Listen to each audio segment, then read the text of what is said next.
Dear friends, आपका फिर से स्वागत है आपके अपने एजुकेशनल चैनल में। कल मैंने 21 नवंबर की जो पेपर हुआ था उसके एनालिसिस किए थे क्वेश्चंस और आप लोगों को पसंद भी आए हैं। कई लोग इसे गलत समझ रहे हैं, लेकिन ये जो प्रश्न है ये मुझे स्टूडेंट्स ने ही बताए हैं। ठीक है, मैं खुद से नहीं बना रहा हूँ। और कमेंट्स में जो आए हैं, अगर पब्लिकली स्टूडेंट्स को प्रॉब्लम ना हो, उन्होंने इस कमेंट बॉक्स में भी इसको पोस्ट ज़रूर किया है, तो मैं अपनी तरफ से भी आप लोगों को ज़रूर बता रहा हूँ। और इसको गलत मत समझिएगा, क्योंकि जो एस्पिरेंट पे जो पेपर दे के आए हैं उन्होंने ये बनाए हैं। जैसे कि एक क्वेश्चन था, सोलर पार्क कहाँ बना है। ठीक है, एक क्वेश्चन तो ये बना था आपका कि सोलर पार्क कहाँ बना है। तो ये क्वेश्चन था। अन्य क्वेश्चन थे, अन्य क्वेश्चन जो संबंधित थे वो थे वायरस जनित रोग और बैक्टीरिया जनित रोगों से। ठीक है, ये टीजीटी बायोलॉजी में भी हो सकता है या पार्ट फर्स्ट में भी इसमें कुछ क्वेश्चन आ सकते हैं, कि साइंस के भी कुछ क्वेश्चन आते हैं, जनरल साइंस भी आपकी आती है, मैंने आप लोगों को पहले भी बताया था। तो इसको भी आप लोग जो है अच्छे से तैयार ज़रूर कीजिएगा। ठीक है, आने वाले जो अब तैयारी करेंगे स्टूडेंट्स, चाहे आप किसी भी टीचिंग एग्जाम की तैयारी कर रहे हो, चाहे वो आरपी पब्लिक स्कूल ही क्यों ना हो, ठीक है, केवीएस के भी जल्दी नोटिफिकेशन आपको मिलेंगे। तो आप लोग इसको ज़रूर कंसिडर कीजिएगा, वायरस जनित रोग और बैक्टीरिया जनित रोग। ये मैं आपको करवा भी चुका हूँ। ठीक है, एक वायरस पे टॉपिक जरूर करवा चुका हूँ, बैक्टीरिया के भी कुछ क्वेश्चंस में जरूर आपके सामने लेकर आऊँगा। ये देखिए, यहाँ पे लिखा भी हुआ है उन्होंने कि सर जो टीजीटी है, ठीक है, टीजीटी में जीके के लिए, ठीक है, उड़न परी कौन थी। ठीक है, के ओ एन होगा, गलत लिखा है, लेकिन उड़न परी कौन थी, किसे उड़न परी के नाम से जाना जाता है। ठीक है, सेवन सिस्टर्स ऑफ मणिपुर, ठीक है, सेवन सिस्टर मणिपुर ऑप्शन था उसमें।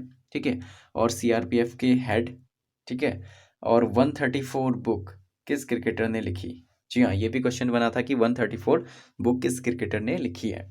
डिसलेक्सिया का भी क्वेश्चन आया था, यानी कि आप कहें तो, ठीक है, जो लर्निंग डिसेबिलिटी उससे भी संबंधित प्रश्न आएंगे कहा था मैंने, तो वो भी आए हैं।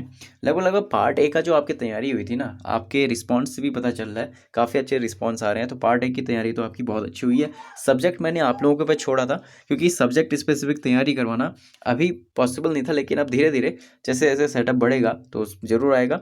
और कई लोग डिसलाइक कर रहे हैं, डिसलाइक का अर्थ भी आप लोग बता दीजिए। अगर आप चैनल पे आ रहे हैं, ठीक है, एनालिसिस आप सर्च कर रहे होंगे, लेकिन डिसलाइक क्यों कर रहे हैं। ठीक है, डिसलाइक का एक कारण ज़रूर होगा। मैं आपसे यह नहीं कह रहा कि आप सब्सक्राइब ही कर लीजिए चैनल को और आपकी टीचिंग एग्जाम की तैयारी अच्छे से होगी। आप किसी न किसी चैनल को ज़रूर फॉलो कर रहे होंगे।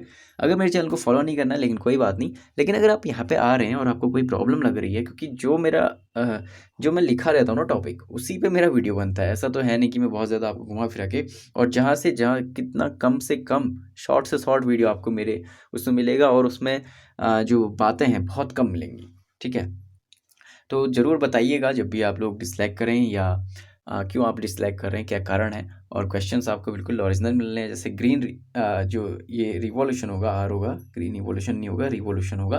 ग्रीन रिवॉल्यूशन के फादर का नाम आपको लिखना था।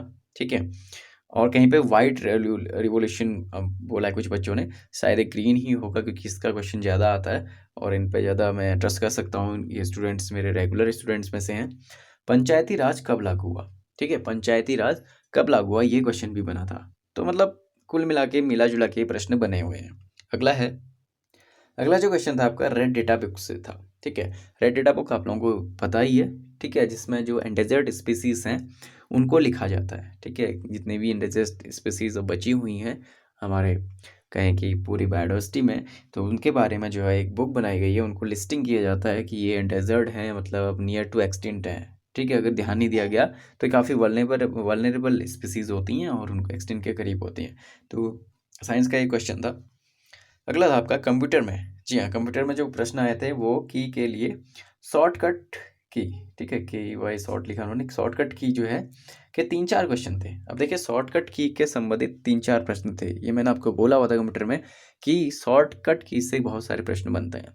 ठीक है, आगे आने वाले अगर आप चाहें तो मैं आपको शेयर भी कर सकता हूँ, और वीडियो भी बनेंगे इस पे, जिसमें हम शॉर्टकट की और कंप्यूटर से रिलेटेड, क्योंकि बहुत इंपॉर्टेंट ये पार्ट है। आप अगर पार्ट 1 की बात करें, और कंप्यूटर साइंस के विद्यार्थियों के लिए तो पूरा ही इम्पोर्टेंट हुआ, तो पार्ट फर्स्ट के लिए भी कंप्यूटर बहुत मद्देनज़र रखते हैं। अगला था कि फ्रेश पानी की झील कहाँ है। ठीक है, कहाँ नहीं होगा, कहाँ है होगा। ठीक है, तो फ्रेश पानी की झील जो है वो कहाँ है, ये आपको बताना था। कारगिल युद्ध कब हुआ। ठीक है, 1999 की डेट थी, ये ईयर था। ठीक है, उसमें दिया होगा। तो आपको जो है कारगिल युद्ध कब हुआ, ग्रीन हाउस गैस में मुख्य गैस का नाम। जी हाँ, ये भी बहुत इंपॉर्टेंट क्वेश्चन बनता है आपका। और एक्सोस्फीयर में कौन सी, ठीक है, ये कौन होगा, कैश नहीं होगा यहाँ पर, कौन सी गैस है। तो एक्सोस्फीयर EXOSPHERE होता है इसकी स्पेलिंग अगर मैं देखूँ, ठीक है। तो ये एक्सोस्फीयर देखिए आपको मैंने कल भी ये बताया था, ठीक है, कुछ क्वेश्चन कल भी बताए थे, और मैथोलॉजी से संबंधित क्वेश्चन भी मैंने आप लोगों को बताए हैं, तो वो क्वेश्चन जरूर आए हैं, ठीक है, उनको भी आप कंसिडर कीजिएगा। पार्ट फर्स्ट भी देख लीजिएगा अगर आप अब से तैयारी करना चाहते हैं, इस साल जो तैयारी करना चाहते हैं, क्योंकि बहुत से बच्चों का छूट भी गया था। ये भी बता रहे थे कि अहमदाबाद के जो बच्चे थे वो बता रहे थे कि वहाँ पे जो कहें कि कर्फ्यू लगा हुआ है, ठीक है। सूरत से कुछ बच्चों का आया था मैसेज कि जो कर्फ्यू लगा है उसकी वजह से वो जा नहीं पाए थे एग्ज़ाम देने के लिए। तो क्या एग्ज़ाम बाद में होगा या क्या होगा, क्योंकि वो व्हीकल ना मिलने के कारण दे थे, क्योंकि एग्ज़ाम तो हुआ था, जिनके पास अपनी व्हीकल थी वो गए थे और उन्हें बताया कि एग्ज़ाम भी दिया था उन्होंने। तो ये चीज़ें आपको देखनी पड़ेंगी, शायद दोबारा तो मुश्किल ही है, क्योंकि व्हीकल ना होना ये इस पे ये अगर आप लोग सब मिलके कुछ करें, इसके लिए कुछ लिखें गवर्नमेंट को, या पहले तो आपको AWS को लिखना पड़ेगा, तो तब अगर वो आप अप्रूव करते हैं तो शायद वो पेपर दोबारा कंडक्ट कराएं, क्योंकि आप लोगों के पैसे लगे हैं इसमें, तो आप लोग इसके लिए कंसिडर कर सकते हैं। लगभग सभी बातें हो गई, मैथ्स की नहीं हुई, तो बता देता हूँ कि मैथ में क्या क्वेश्चन आए थे आपके। तो मैथ में LCM, SCF, average, percentage, work and time, ठीक है, सर्कल से रिलेटेड भी कुछ प्रश्न आए थे। तो देखिए मिला जुला एक पेपर बना था आपका, जिसमें LCM, SCF मैंने आप लोगों को कहा था ना, बहुत कॉमन पेपर ही आएगा। अगर आप नॉर्मल एक बुक उठाते हैं, अग्रवाल की भी बुक अगर आप लेते, ठीक है, जिन्होंने प्रैक्टिस करी होगी उन्हें ज़रूर पता चला होगा, क्योंकि मैंने बुक्स भी सजेस्ट की थी आपको मैथ्स की।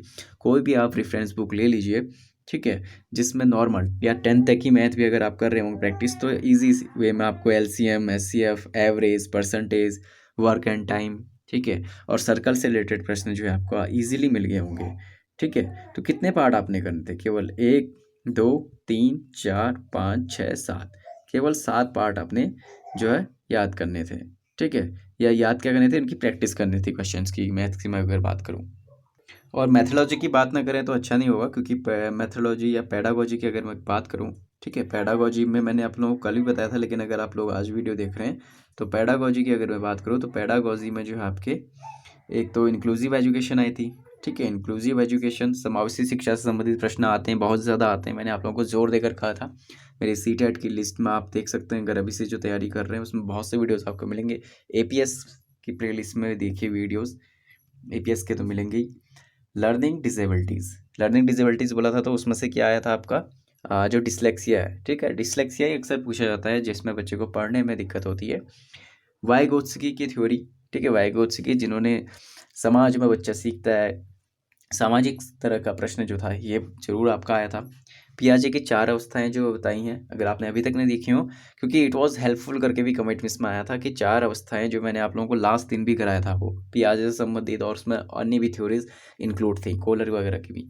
तो 4 नंबर तो आपके वहाँ पर बन गए होंगे, ठीक है, क्योंकि 4 जो उनकी स्टेजेस हैं उससे रिलेटेड प्रश्न आए थे। मल्टीपल इंटेलिजेंस भी, ठीक है। तो मतलब आप लोगों के रिस्पॉन्स से ही लग रहा है, जो रेगुलर मेरे स्टूडेंट रहे हैं जिन्होंने तैयारी करी इस एग्ज़ाम की, ठीक है, और उन्होंने बताया कि जैसे इंटेलिजेंस मैंने आपको जोर दे के दिया था, इसमें मैंने हिंदी के भी कुछ प्रश्न कराए थे आपको, इंग्लिश में भी कराए थे, तो जनरल मल्टीपल इंटेलिजेंस से संबंधित प्रश्न भी उसमें आया था। तो इंटेलिजेंस जिसने थोड़ा भी ऊपर ऊपर भी अच्छे से पढ़ लिया होगा, ठीक है, तो उनके अच्छे मार्क्स आए होंगे। पियाजे जिसने पढ़ा होगा अच्छे मार्क्स आ जाएंगे।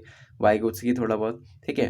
लर्निंग डिसेबिलिटीज़ में एक प्रश्न आया था, और इंक्लूसिव एजुकेशन से संबंधित भी प्रश्न आए थे। तो कुल मिला के पेपर आपका बहुत ही बेहतरीन गया है, ठीक है। अगर आप इसी तरह के एग्ज़ाम की तैयारी करना चाहते हैं, आगे भी मेरे साथ जुड़े रहना चाहते हैं, तो आप सभी का स्वागत है।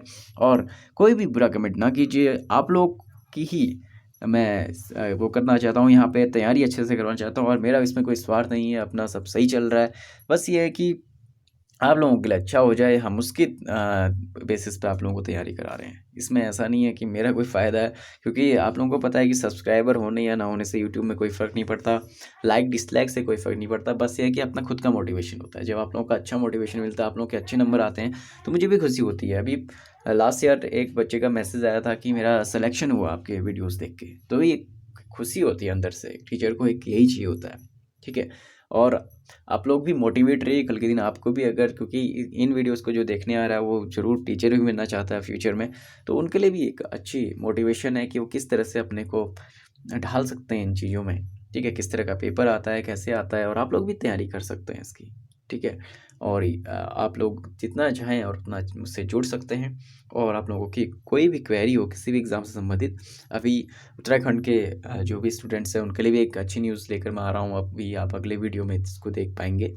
ठीक है, और फॉर्म नहीं मिल पा रहा उन लोगों को, जो भी टीचर्स वैकेंसियाँ ये फॉर्म नहीं मिल पा रहा, तो फॉर्म भी अपलोड कर रहा हूँ, वो फॉर्म भी मैंने बनाया हुआ है, तो उसको अपलोड कर रहा हूँ। और आप लोग जो है पीडीएफ उसको ईजिली अपना सेव करके प्रिंट आउट निकलवा सकते हैं। ठीक है, तो मिलते हैं आपसे नेक्स्ट वीडियो में। Thank you.